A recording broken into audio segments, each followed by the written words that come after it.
Apa kabar pemirsa TVR Parlemen dimanapun Anda berada, senang sekali bisa menyapa Anda dalam program TVR 17 bersama saya Elisa Purba. Tepat pukul 17 waktu Indonesia Barat kami hadirkan kepada Anda sejumlah informasi paling baru dan menarik seputar kinerja dan kegiatan DPR RI yang telah disajikan oleh redaksi TVR Parlemen. Dan pemirsa, inilah TVR 17 selengkapnya.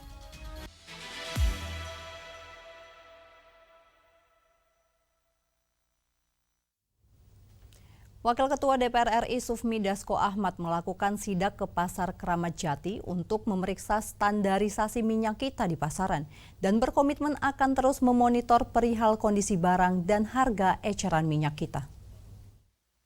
Wakil Ketua DPR bersama Komisi 6 DPR RI melakukan inspeksi mendadak atau sidak minyak kemasan di Pasar Kramat Jati, Jakarta. Sidak tersebut dilakukan untuk memeriksa standarisasi takaran minyak kita di pasaran setelah sebelumnya ditemukan tidak sesuai dengan takaran yang semestinya. Wakil Ketua DPR RI Sufmi Dasko Ahmad menyebut minyak kita yang ada di Pasar Kramat Jati sudah sesuai, baik harga maupun takarannya. Sufmi Dasko berharap kesesuaian takaran dan harga minyak kita juga terjadi di seluruh wilayah Indonesia. Sufmi Dasko juga mengatakan DPR RI akan terus memonitor perihal kondisi barang dan harga eceran minyak kita agar tidak menimbulkan keresahan di masyarakat. Sesuai takaran ya, Pak? Ya, sesuai ramai, sesuai takaran, harga sesuai dengan HEC. Demikian mudah-mudahan ini bisa bertahan cukup lama. Di seluruh Indonesia kata Bu Rito. Ya, nanti kita akan coba ke pasar lain, setelah ini kita akan cek mungkin di pasar lain. Nanti kita akan minta Komisi 6 untuk minggu depan cek harga mendekati Lebaran. Ya, kita akan minta kepada Kementerian Perdagangan dan kita juga akan terus aktif memonitor aparat penegak hukum Satgas Pangan untuk aktif memonitor ke seluruh Indonesia supaya harga bisa tetap stabil dan juga kemudian tidak ada pengurangan volume. Demikian. Sufmi Dasko juga menambahkan, DPR RI akan terus aktif berkoordinasi dengan aparat penegak hukum dan Satgas Pangan untuk memonitor harga dan barang agar stabil sehingga tidak ada kecurangan di seluruh Indonesia. Zikri dan Denus, TVR Parlemen, melaporkan. Komisi 4 DPR RI menegaskan Kementerian Kehutanan harus menerbitkan larangan terhadap aktivitas penambangan di pulau-pulau kecil karena sangat berdampak terhadap kerusakan lingkungan.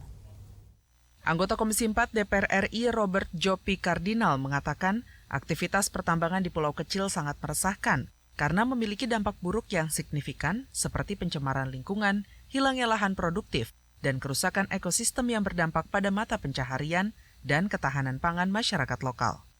Raja Ampat kan dikenal dengan lautnya yang terindah di dunia. Orang luar negeri menghargai pulau itu, Raja Ampat, Pulau Raja Ampat. Di sana diterbitkan izin, udah terlanjur, oke, GAK Nikel dan KSM, tidak masalah. Ini ada pulau-pulau yang kecil, 200 hektar, 300 hektar, kecil-kecil pun diberikan tambang di sana. Saya tadi barusan sampaikan kepada Kementerian Kehutanan bahwa tidak keluarkan izin pakainya, pinjam pakainya. Dan saya juga akan menyampaikan kepada Kementerian Kelautan Perikanan untuk tidak memberikan izin untuk pelabuhannya, terminal-terminal khusus itu. Hal ini sangat mengganggu ekosistem laut yang bagus di sana. Masa ada tambang di depan Pier Nemo yang ikon, ada lagi mau dibuat di dekat Wayak yang sangat. Ini mungkin koordinasi antara Kementerian SDM, Kehutanan dan KKP. Ini harus mereka satu. Saya sampaikan pada Kehutanan dan KKP. Aturan terkait penambangan di pulau-pulau kecil tertuang dalam Undang-Undang Nomor 1 Tahun 2014, Pasal 23 Ayat 2, yang melarang penambangan pasir, minyak dan gas, serta mineral di pulau-pulau kecil. Selain itu, putusan Mahkamah Konstitusi juga menyatakan bahwa penambangan di pulau-pulau kecil merupakan abnormally dangerous activity. Rifki Makdudi, TVR Parlemen, melaporkan. Komisi 6 DPR RI menegaskan emas antam yang beredar di masyarakat bukanlah emas palsu, melainkan terdapat pembubuhan logo PT Antam yang dilakukan oleh pegawainya secara ilegal.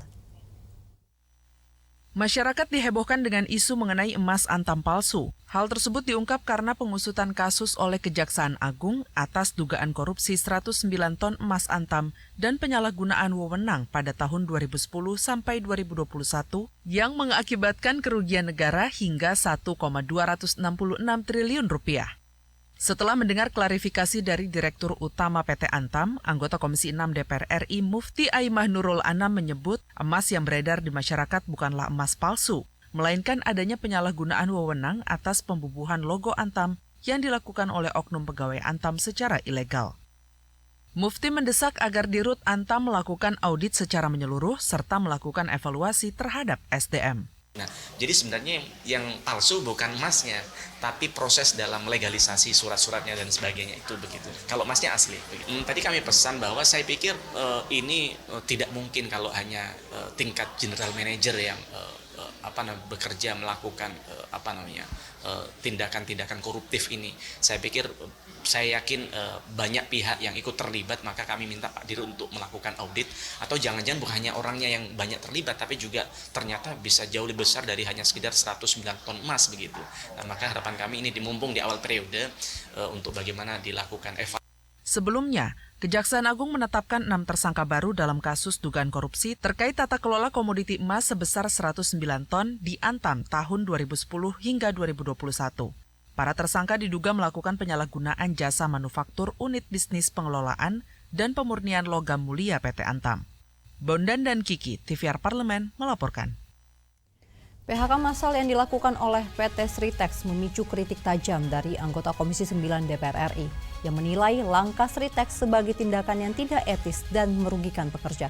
Fakta bahwa Sritex memiliki 11 anak perusahaan menimbulkan pertanyaan besar. Mengapa seluruh tanggung jawab justru dibebankan kepada pemerintah? Kami hadirkan informasinya usai jeda, tetaplah di TVR 17.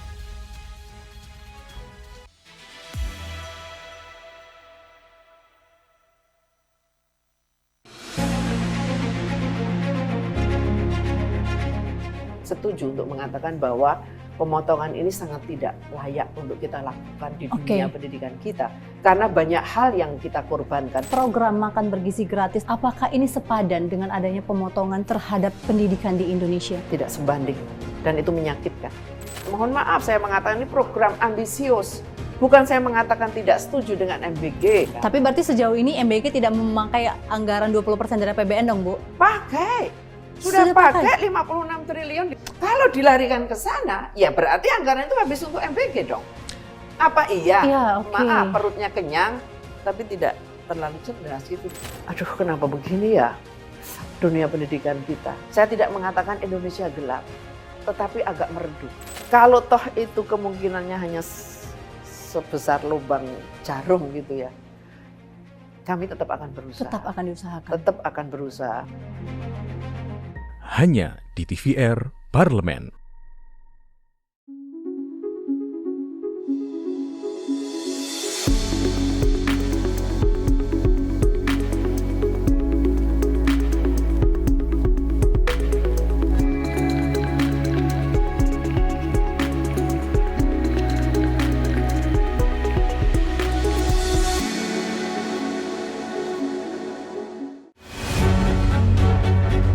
Bahkan sebenarnya yang ngebongkar itu bukan negara. Harusnya yang mau ngemasang itulah yang bongkar. Ini malah negara yang bongkar, negara rugi lagi. Negara yang ngeluarin sertifikat. Iya, negara yang bongkar. Itu Bu Titi sampai bantu harusnya ya. Cuman kan kita belum tahu nih orangnya siapa. Mau nggak mau negara aku harus ambil alih demi kepentingan nelayan. Pak ini menyampaikan tuh sepertinya ada permainan nih antara pengembang dan juga oknum Kepala desanya, aparat desa. Ada potensi desa. Oke. Itu ada dugaan itu. Iya. Dedi Yusuf, Iya. Wakil Ketua Komisi 2. Komisi 2, iya. Beliau menyampaikan ini harus diusut gitu. Ada permainan apa? Karena luas wilayahnya juga tuh Desa Kotu dibanding desa-desa lain tuh lebih luas katanya. Dan itu tuh jadi satu indikasi ini kenapa kok paling luas sendiri? Apakah itu ada permainan di balik itu atau bagaimana? Dari legislator kita di Komisi 4 itu Alex Indra Lukman itu mengimbau agar KKP ini juga bisa lebih tegas untuk bisa mengusut, karena ini kan wilayah laut ya. Karena di laut ini kan pihak-pihak yang terkait pengawasan itu ada banyak ya. Iya. Selain TNI AL kan juga ada polisi laut, Ya, Ada juga Bakamla yang ada Bakamla. Ya kalau misalkan kemarin gue juga nonton di program Kabar Nusantara yang di TV Parlemen juga, Pak Deddy Sitorus juga sebenarnya susah untuk mencurigai dari adanya pagar laut ini tidak ada kaitannya dengan PIK 2. Hanya di TVR Parlemen.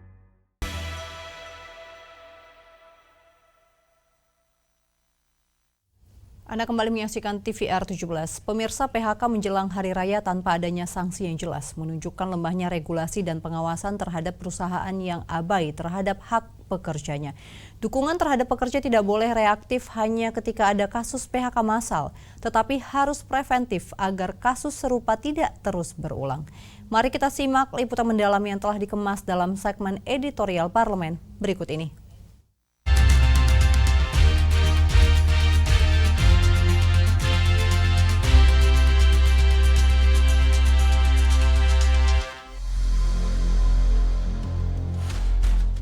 PHK massal yang dilakukan oleh PT Sritek kembali menjadi sorotan, terutama menjelang hari raya di saat pekerja justru membutuhkan kepastian ekonomi.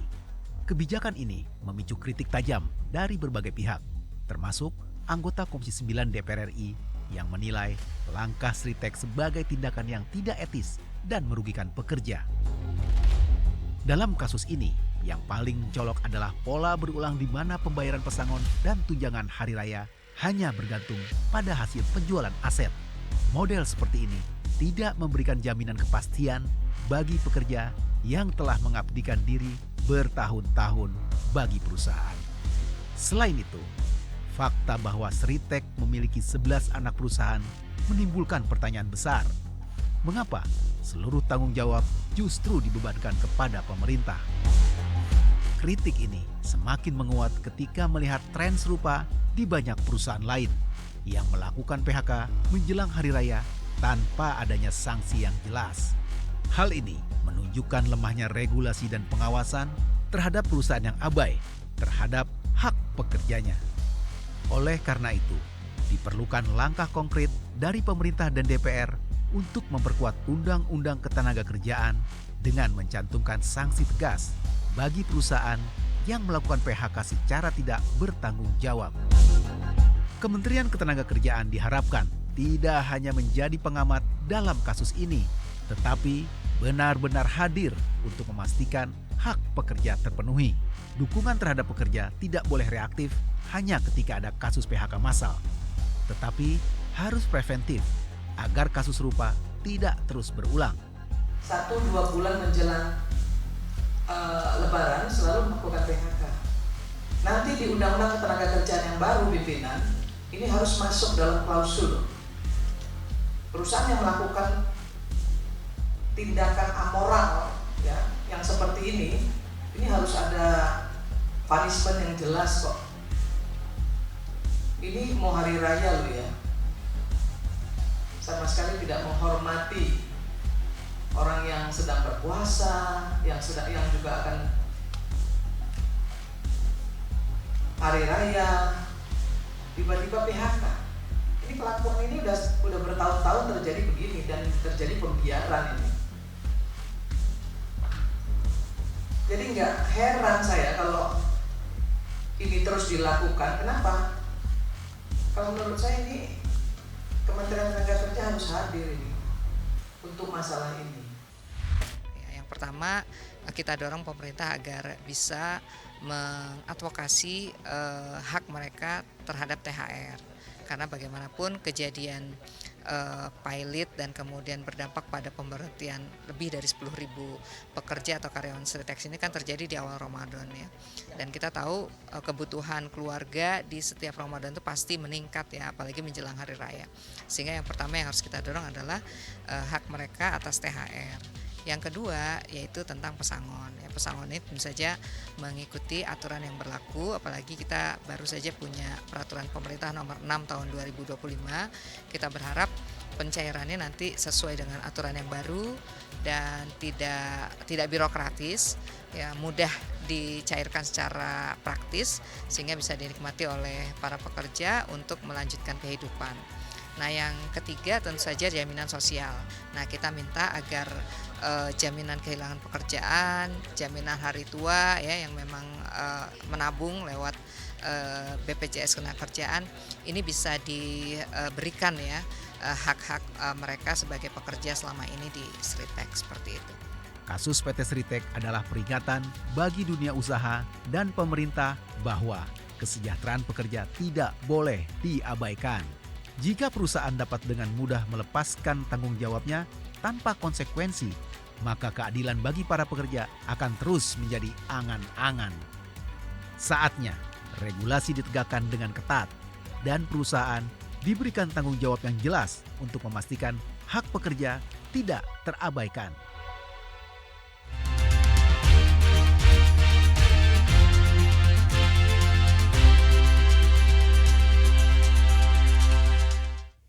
Pemirsa, potret kesejahteraan pengajar atau dosen di perguruan tinggi Indonesia saat ini berada dalam kondisi yang memilukan.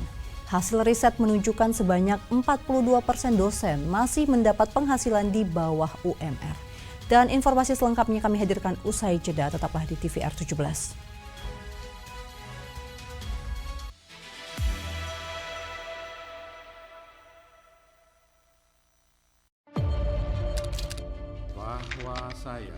Bahwa saya demi Allah, saya bersumpah dan seadil-adilnya periode keanggotaan DPR RI hingga saat ini, yaitu terdapat 126 undang-undang yang telah selesai dibahas DPR RI. Terima kasih rekan Elisa dan juga Danina. Pemirsa,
pemirsa, diperlukan langkah strategis dan penyelesaian yang nyata dari permasalahan kesejahteraan dosen. Komisi 10 DPR RI mendorong pemerintah untuk segera menyelesaikan pembayaran tunjangan kinerja dosen di tahun 2025 ini. Dan untuk selengkapnya berikut laporan dari rekan kami Alfat Rizky dari Gedung DPR RI Senayan, Jakarta. Silakan Alfat. Pemirsa, kesejahteraan dosen di Indonesia saat ini masih menjadi isu yang memprihatinkan. Di mana untuk diketahui saat ini dosen-dosen di Indonesia ini masih sangat jauh kesejahteraannya dibandingkan dengan negara-negara di ASEAN. Pemirsa, di sini ada data terkait dengan kesejahteraan dosen di Filipina. Ini mencapai 10 juta rupiah per bulannya dan di Singapura mencapai 100 juta rupiah per bulannya. Dan sebuah riset dari UGM, UI dan juga Universitas Mataram pada tahun 2023 menyatakan bahwa 42% dosen di Indonesia masih mendapatkan pendapatan di bawah 3 juta. Tentu ini menjadi sebuah hal yang memprihatinkan bagi dosen di Indonesia. Lalu bagaimana untuk meningkatkan kesejahteraan dosen di Indonesia? Sudah bersama saya pemirsa Wakil Ketua Komisi 10 DPR RI Ibu Mai Esti Wijayati dari fraksi PDI Perjuangan untuk daerah pemilihan Yogyakarta, Ibu. Bu, menurut Ibu untuk terkait dengan permasalahan dosen yang saat ini masih memprihatinkan kesejahteraannya, adakah skema-skema yang paling ideal untuk meningkatkan kesejahteraan dosen di seluruh Indonesia? Iya, yang pertama saya menyampaikan beberapa waktu yang lalu ada perwakilan dari dosen-dosen muda yang datang ke ruang Komisi 10 untuk menyampaikan aspirasinya. Mereka menyampaikan bahkan sedikit meneteskan air mata, bagaimana mungkin kami seorang dosen dengan pendidikan minimal sudah S2, kami mengajar, tetapi masih mendapatkan anggaran untuk gaji honor mereka masih sangat rendah. Bahkan kami hanya sama dengan tukang batu begitu ya, atau kami juga harus bekerja di luar itu untuk bisa mendapatkan kecukupan untuk rumah tangga begitu. Tentu ini menjadi keprihatinan kita bersama. Maka ketika mereka mengatakan tolong kami dibantu Bapak Ibu anggota Komisi 10 bagaimana supaya tunjangan kinerja dosen itu bisa diberikan kepada kami. Mereka menyampaikan juga bahwa seharusnya tukin ini bisa diberikan sejak tahun 2020. Nah, tuntutannya sebenarnya mereka juga meminta supaya ada rapelan tukin mulai dari 2020. Tetapi kondisi sekarang tentu sangat tidak mungkin. Yang bisa kita lakukan adalah untuk memenuhi aturan perundangan yang sudah ada, yang merupakan bagian dari upaya pemerintah memberikan kesejahteraan, itu mestinya anggaran tunjangan kinerja tahun 2025 harus bisa dipastikan sudah masuk. Sehingga anggaran-anggaran itu, anggaran tukin ini kemudian sesegera mungkin juga bisa dicairkan. Tidak ada lagi penundaan. Dan siapapun mereka yang berhak sesuai aturan perundangan, itulah yang mestinya diberikan. Walaupun itu pun tidak akan kemudian kita katakan bahwa itu akan sudah menjadi sangat sejahtera, lalu akan sama dengan negara-negara lain. Inilah yang kemudian kami selalu menyampaikan, anggaran pendidikan kita ini kita harus konsekuen. Berikan anggaran 20%. Di samping untuk memberikan ruang lebih kepada seluruh masyarakat bisa mendapatkan akses pendidikan yang lebih baik dan juga kualitas yang baik, tetapi juga di dalamnya terkandung untuk bagaimana kita mampu memberikan kesejahteraan bagi para guru maupun juga para dosen. Nah, dosen inilah yang kemudian kita sedang konsentrasi benar, konsentrasi sungguh-sungguh untuk tahun 2025 ini tunjangan kinerja sebisa mungkin untuk keseluruhan dosen-dosen yang ada. Tetapi kemarin yang diajukan itu pun belum masuk, itu adalah untuk sekitar 30.000, belum mencapai angka 90.000. Begitu. Bu, terakhir Bu, dari komitmen dari Komisi 10 DPR RI, apalagi Ibu Wakil Ketua kan, bagaimana mengawal dari adanya peningkatan kesejahteraan dosen ini di tengah efisiensi anggaran? Kami akan full power untuk bisa memastikan bahwa anggaran tukin ini masuk dengan segala upaya. Ya, dengan segala upaya, dan kami akan dalam tanda kutip menekan Mendikti-Saintek yang baru bahwa ketika kemarin Pak Satrio belum menganggarkan tetapi sudah mengajukan, itu yang kemudian harus kita tindak lanjuti. Artinya efisiensi yang kita lakukan memang tidak boleh kalau itu sebesar 14,3 triliun untuk Dikti-Saintek. Maka kami sudah menyatakan setuju dengan efisiensi, tetapi efisiensi yang hanya 6 triliun, bukan yang 14 triliun, supaya apa, BOPTN-nya tetap bisa, bantuan untuk perguruan tinggi swasta tetap bisa jalan. Nah, yang belum itu pemotongan 6 triliun itu adalah 2,5 T untuk tukin. Maka kami akan kawal itu. Ya, akan kawal itu, dan dalam tanda kutip kami harus paksa untuk bisa. Terima kasih Ibu sudah menjawab sedikit keresahan dari para dosen yang ada di Indonesia ini. Dan pemirsa, itulah tadi statement dari salah satu pimpinan atau wakil ketua Komisi 10 DPR RI dari fraksi PDIP atau PDI Perjuangan, di mana tadi komitmennya untuk mengawal kesejahteraan atau peningkatan dosen yang ada di seluruh Indonesia, dan juga terkait tadi juga mengawal hingga akan dicairkan di tahun 2025, Bu ya. Baik, terima kasih pemirsa atas perhatian Anda. Sekian, saya Alfat Rizky kembali ke studio. Terima kasih rekan Alfat, dan selanjutnya pemirsa, apa saja yang menjadi sorotan di media online nasional pada hari ini. Usai jeda, tetaplah di TVR 17.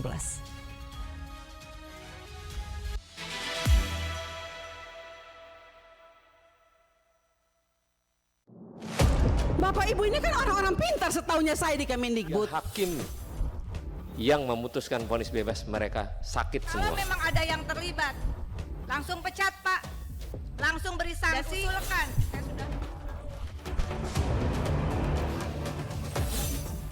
Saksikan dari ruang sidang hanya di TVR Parlemen.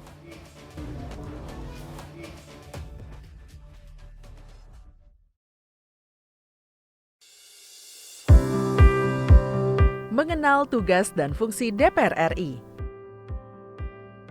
Dewan Perwakilan Rakyat atau DPR adalah lembaga negara yang mewakili aspirasi rakyat. Kehadiran DPR RI merupakan salah satu bukti bahwa Indonesia merupakan negara demokrasi. Sebagai salah satu lembaga perwakilan rakyat, apa saja tugas dan fungsi yang diemban DPR RI? Berdasarkan pasal 20A ayat 1 Undang-Undang Dasar 1945, DPR memiliki 3 fungsi, yakni fungsi legislasi, anggaran, dan pengawasan. Tugas dan wewenang DPR berbeda untuk setiap fungsinya. Yang pertama, fungsi legislasi. Menyusun program legislasi nasional atau prolegnas, menyusun dan membahas rancangan undang-undang, menerima rancangan undang-undang yang diajukan oleh DPD, membahas rancangan undang-undang yang diusulkan oleh Presiden ataupun DPD, menetapkan undang-undang bersama dengan Presiden, menyetujui atau tidak menyetujui peraturan pemerintah pengganti undang-undang yang diajukan oleh Presiden untuk ditetapkan menjadi undang-undang. Yang kedua, fungsi anggaran. Memberikan persetujuan atas rancangan undang-undang tentang APBN yang diajukan oleh Presiden. Memberikan persetujuan terhadap pemindahntanganan aset negara maupun terhadap perjanjian yang berdampak luas bagi kehidupan rakyat yang terkait dengan beban keuangan negara. Menindaklanjuti hasil pemeriksaan atas pengelolaan dan tanggung jawab keuangan negara yang disampaikan oleh BPK. Memperhatikan pertimbangan DPD atas rancangan undang-undang tentang APBN dan rancangan undang-undang terkait pajak, pendidikan, dan agama. Yang ketiga, fungsi pengawasan. Fungsi pengawasan, DPR bertugas melakukan pengawasan terhadap pelaksanaan Undang-Undang APBN dan kebijakan pemerintah, serta membahas dan menindaklanjuti hasil pengawasan yang disampaikan oleh DPD. Demikian penjelasan tentang tugas dan fungsi DPR menurut Undang-Undang.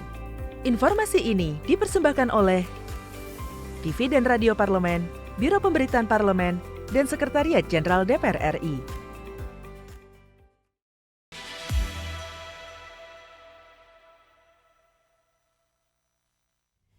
Anda masih menyaksikan TVR 17 pemirsa, dan kali ini kita masuk ke segmen media online nasional. Mari kita simak isu apa saja yang menjadi sorotan media serta tanggapan dari sejumlah anggota Dewan.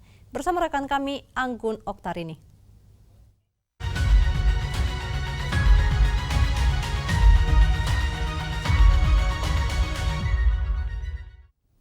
Terima kasih rekan Elisa, dan halo apa kabar pemirsa, kita akan membahas terkait dengan headline di media online, yaitu terkait dengan kawal kasus Net 99, Komisi 3 DPR RI minta keadilan restoratif bagi korban.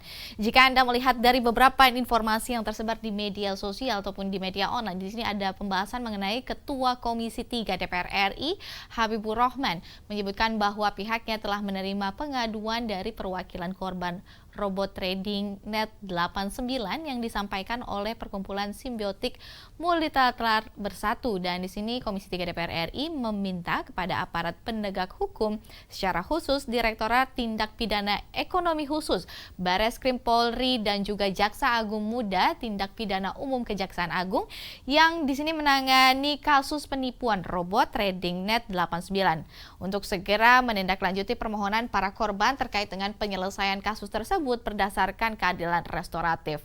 Nah, ini jika kita baca kembali pemirsa, aparat penegak hukum diminta pastikan barang dan aset sitaan maksud kami terus terjaga dan dinilai dan memiliki nilai aset tidak menyusut serta dilaksanakan secara transparan dan juga dikembalikan kepada para korban secara proporsional.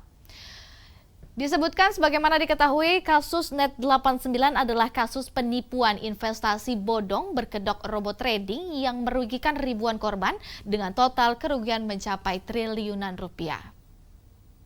Dan pemirsa, kita akan beralih ke berita selanjutnya yang menjadi headline di media online, yaitu di mana Dewi Yustisiana tekankan ketepatan sasaran subsidi BBM LPG serta kualitas produk Pertamina. Dalam beberapa pembahasan di beberapa media online, ini ada anggota Komisi 12 DPR RI Dewi Yustisiana menekankan bahwa pentingnya ketepatan sasaran distribusi subsidi bahan bakar minyak dan juga LPG, serta di sini mempertanyakan jaminan kualitas produk Pertamina itu sendiri. Dan sebagaimana diketahui nih pemirsa, selama ini kebijakan distribusi hanya berfokus pada kuota dan target tanpa memastikan apakah penerimaan subsidi benar-benar sesuai dengan kriteria yang telah ditetapkan. Nah, ini dalam pembahasannya penyalahgunaan BBM berupa penimbunan ataupun penyaluran ke industri yang seharusnya menggunakan BBM non-subsidi ini, pemerintah dan Pertamina didesak perketat pengawasan dan pastikan kembali kebijakan subsidi lebih tepat sasaran lagi.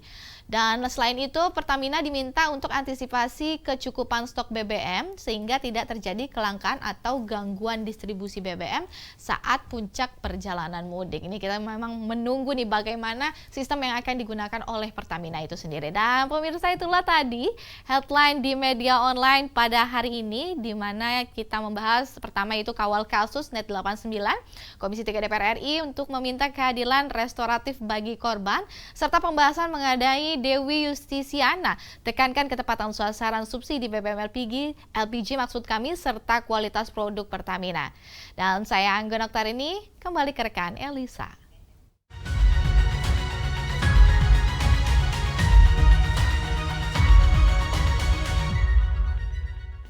Terima kasih rekan Anggun yang telah menyampaikan sejumlah update sorotan dari media online nasional pada hari ini. Dan pemirsa, segmen media online tadi sekaligus mengakhiri jumpa kita di TVR 17 edisi sore hari ini.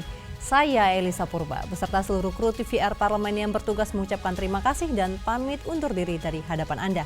TVR Parlemen, referensi Indonesia.